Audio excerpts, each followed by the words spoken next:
ন্যাক্কারজনক দুঃখের কথা জানাচ্ছি আপনাদের কাছে। বাংলাদেশে যে পরিস্থিতি, এটার জন্য দায়ী বাংলাদেশের বর্তমান সরকার। আমি খুবই নিন্দা জানাই এরকম ঘটনার উপরে, যারা এই রকম ইসকনের উপর এবং বাংলাদেশের সনাতনীদের উপর বারবার হামলা হচ্ছে, বারবার উৎপীড়িত হচ্ছে বাংলাদেশের হিন্দুরা।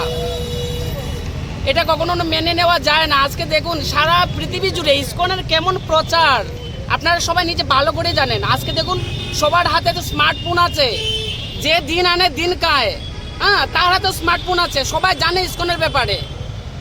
বাংলাদেশে আপনার কিছুদিন আগে বন্যা হলো এবং বন্যায় আপনার প্রত্যেকে, কোনো ভেদাভেদ নেই, প্রত্যেকেই খাবার বিলিয়ে দিচ্ছে ইসকন। আর আজকে ইসকনের উপরে কত বড় জ্বর উঠছে, তো কখনো মেনে নেওয়া যাবে না, মেনে নেব না আমরা। সারা পৃথিবী জুড়ে আমরা সনাতনীরা একত্রিত হব এবং আমরা সবাই মিলে তার প্রতিবাদ করব। হরে কৃষ্ণ। আর একটা কথা হচ্ছে, 8 দফা যে দাবিটা, ওটা মানতেই হবে। কেন মানবে না ওরা? কি আছে এটার মধ্যে এমন যে মানবে না? ওরা মানতে হবে, না মানলে হবে না।